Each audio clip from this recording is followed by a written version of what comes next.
आज पदवीधर व शिक्षक मतदारसंघातल्या लोकांच्या प्रश्नासाठी आदरणीय प्रदेशाध्यक्ष रवींद्रभाऊ चव्हाण साहेबांचे सहाय्य सचिव आदरणीय संतोषजी साखरे साहेब आलेले आहेत। एक चांगला कार्यक्रम अनेक पदवीधर मतदारसंघामध्ये काम करणारे पदाधिकारी आणि शिक्षक मतदारसंघामध्ये काम करणाऱ्या पदाधिकाऱ्यांबरोबर झाला।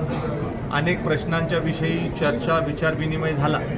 शेवटी शिक्षक मतदारसंघामध्ये काम करत असणाऱ्या लोकांचे जे शिक्षकांशी निगडीत प्रश्न असतात ते कधी कधी किरकोळ स्वरूपाचे असतात।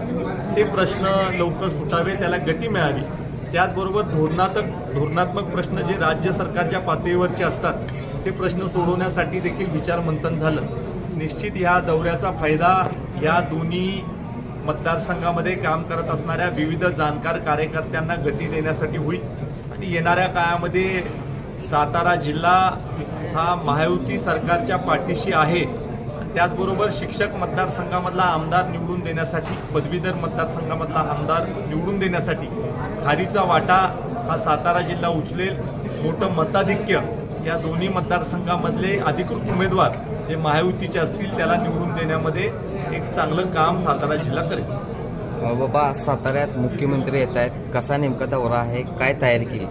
आदरणीय मुख्यमंत्री देवाभाऊ 15 तारखेला सातारला येत आहेत। आदरणीय शिवराजसिंग चौहान जे देशाचे ग्रामविकास मंत्री आहेत ते देखील येत आहेत आणि ज्यांना घरकुलाचा लाभ देणं आवश्यक होतं अशा अनेक लोकांना घरकुलं त्या दिवशी प्रत्यक्ष देण्यात येणार आहे। आणि खऱ्या अर्थानं देशाचे पंतप्रधान आदरणीय मोदीजींचं जे स्वप्न आहे की या देशामधल्या प्रत्येक माणसाला पक्कं राहण्याचं घर मिळालं पाहिजे, त्या दिशेनं एक पाऊल या 15 तारखेच्या निमित्तानं पडणार आहे। आणि मी खऱ्या अर्थानं आदरणीय देवाभाऊंचं मनापासून आभार मानतो की महाराष्ट्राला जे घरकुलांसाठी 3ऱ्या हप्त्याचं अनुदान मिळणार आहे त्या कार्यक्रमासाठी त्यांनी सातारा जिल्ह्याची निवड केली आणि मोठ्या प्रमाणावर राज्यामधल्या घरकुलधारकांना मदत ही 15 तारखेला होणार आहे।